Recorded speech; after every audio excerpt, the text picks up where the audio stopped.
Hello, I'm Elise Mitchell. I am the chairman of Mitchell Communications Group, and I am the president of ECO, the International Communications Consultancy Organization. And I'm here with Lindsay Patterson, who is a leadership coach and also a very good friend of mine. Welcome, Lindsay. Thank you very much. Yes. It's great to be here. It's great to have you here. Lindsay is a very experienced coach in the UK, and we've had many conversations around leadership. You always inspire me. And I want to talk today about one of the biggest challenges I think leaders face, which is leading through change. There is so much disruption happening in every industry that I can think of, and leaders really struggle. How do I take my team through change? So let's talk a little bit about some advice for leaders about how to do that more effectively. Yeah, you're right. It's a really difficult time everywhere in the world. Business is tough. Leadership is tough. Nobody knows where the money's coming from. It's hard to find the next client. If you're a digital startup, if you're a health startup, if you're any kind of business really, new business is hard to find. And even the big businesses, things are changing. And I think for anybody in a leadership role, you've got in the back of your mind all the time the issues that your team have and the worries that they have about how the business is going and whether their jobs are secure. And that's on top of all your worries about whether you're going to be able to pay the salary bill at the end of the month. And that's a really, really tough place to be.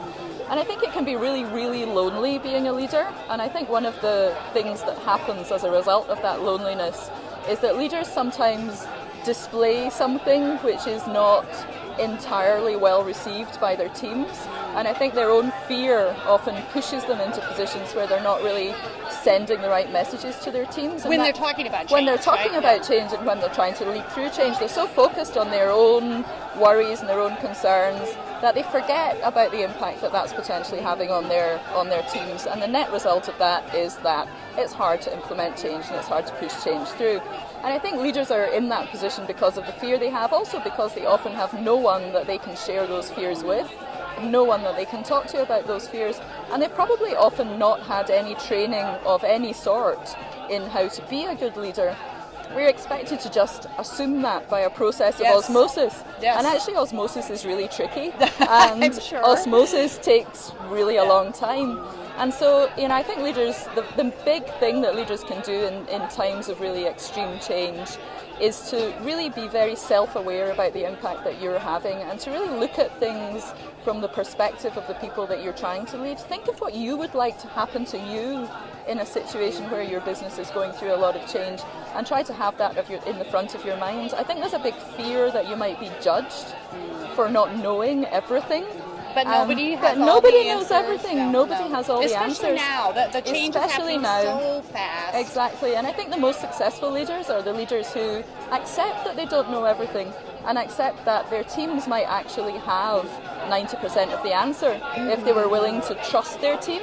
And engage. And engage with their teams. Well, and I think what you're also sharing is the idea of knowing how to message correctly about change. Like sometimes it's too much TMI, too much information. Absolutely. If I'm sharing too much of my fears, it doesn't mean I don't want to be an authentic leader talking about change, but reframing it and giving people a sense about the way forward. And creating some more certainty about what's happening. And balance in your messaging. People are grown-ups.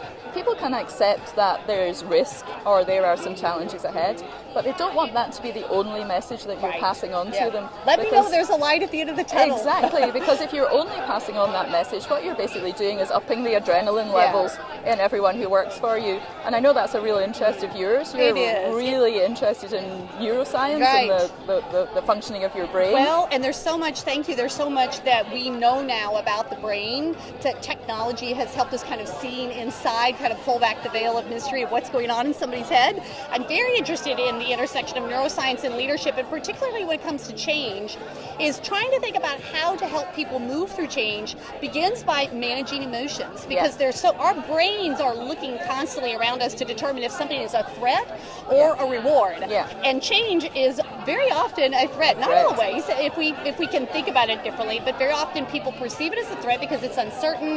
They don't know what it means. They're not sure they're up to the challenge. There's a lot of things that create a threat environment, but your emotions become when your limbic system kicks in, it means that you don't think as clearly. Yeah, it's and your prehistoric brain. Yes, it's saying, is that a tiger You're in the trying bushes? to run away from the lion. That's right, exactly right. So as leaders, I think the key takeaway here is to learn how to manage your own emotions first, which is very much about, we're hearing a lot about mindfulness and centeredness.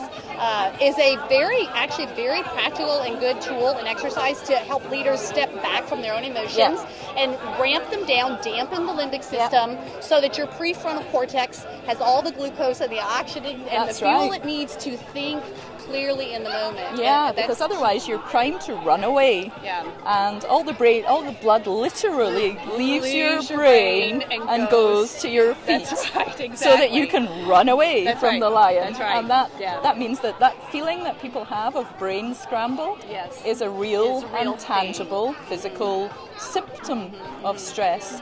And I think in coaching, if you can explain that to people, you can really normalize that, and you can really make it possible for people to recognize that. I also think it's interesting that you bring up mindfulness, because I think that people often think that that's a very soft, kind of very, perhaps a feminine thing, and men sometimes find it difficult to embrace that whole idea of mindfulness. But I think what we're really talking about is self-awareness at its deepest level, being able to be aware when the levels are rising, and being able to be aware that you can control that. You can. Yeah, and actually mindfulness is an incredibly powerful tool that science has shown us actually works with addictive behaviors too. Helping people become more focused on their intention. My intention is to succeed in this area or to manage through this situation. But mindfulness teaches your brain to be much more focused as opposed to your emotions taking over. So it's actually a very powerful tool, very science-based thinking around mindfulness, easy for people to do. Another thing that I want to talk to you about in change is this idea of gravitas. It kind of carries over into managing your emotions in the moment. Being able to think at your best and manage your emotions in the moment is something that we all want to do. What kind of advice would you give to leaders to have greater gravitas? I think gravitas is a very odd concept, I must admit, because when I think about gravitas, I think about, and maybe this is just because of where I've always worked and how I grew up, but when I think of gravitas, I think of an older man wearing a suit who is impermeable, who is very cool and calm and collected. And actually, I don't think that is modern gravitas, and I don't think that that's what leaders need to succeed. I completely agree, it's not modern gravitas. And I don't think that's what you need to succeed. I think what you need to succeed nowadays is a genuine ability to listen to the people around about you and to trust the people around about you. And I think if you can show yourself to be an authentic listener and to really care about what people are saying to you. You may not act on everything that you hear, but what you want to be is the best informed leader that you possibly can be. And to me, that gives you gravitas, because it shows that you're taking the concerns of your employees seriously. And there's a lovely picture, I don't know if you've ever seen the picture, about the iceberg of knowledge. Yes. Have you seen that? Yes, where just the tip of the iceberg is above the water. The executive knows generally 4% of what's going on in the business, whereas the staff know 100% of what's going on in the business. You know the strategy, but you probably don't really know what's going on in the business. But if you can show that you take the concerns of your staff seriously and you're prepared to listen to what's going on with your staff, you earn their respect, and you earn their respect in a really big way, and to me that's gravitas. I love that. Another aspect I would bring to gravitas is showing teeth, which is, to me, is best defined as courage under fire. Yes. How can I stand in the moment, make a tough decision, or share feedback that needs to be shared, maybe it's even in front of the boardroom, but having confidence about what I'm saying, because either I know it to be true, I know it's right, I know it's best for people to hear, but having the courage to say it. And there's so many people that cannot bring themselves to say it, whatever it needs to be said. So that's a big thing that comes up again and again and again in leadership coaching, is that people are avoiding those challenging conversations. And I know that we've both read really fascinating and helpful books about this that we both recommend to the people that we coach. But helping people to have a challenging conversation at the right time, in the right way. It's also a great way to earn respect. Yes. Avoiding those difficult conversations is not only bad for your business, but you lose the respect of the people who work for you by avoiding those conversations. Conflict's hard for almost everybody. I Everybody. remember one time I had a 360 done on me, and there was something that I learned in that was so powerful, and it's always stuck with me. It was that I scored high on integrity, which I felt really good about. But I scored lower on my willingness to deal with conflict. And I thought, but I feel like I deal with conflict all the time. But I thought, well, I'm not being perceived that way. And my coach, who was working with me at the time, said, what you don't realize is that because you are viewed as a leader of high integrity, you have permission to deal with conflict because people may not agree with what you decide, but they will respect it. Absolutely. And I never even thought about that. And so Absolutely. I think we often don't leverage our strengths to enable us to become the type of leader that we want to be. For example, in dealing with difficult situations. Absolutely. People, if they began to realize how much more respect they would have by dealing with something in a more forthright manner, I think they might be willing to do it. Yeah, and I think people are scared of that process because it's normal to worry about hurting people. Of course. It's normal to worry about the emotional fallout of whatever difficult conversation you have to have.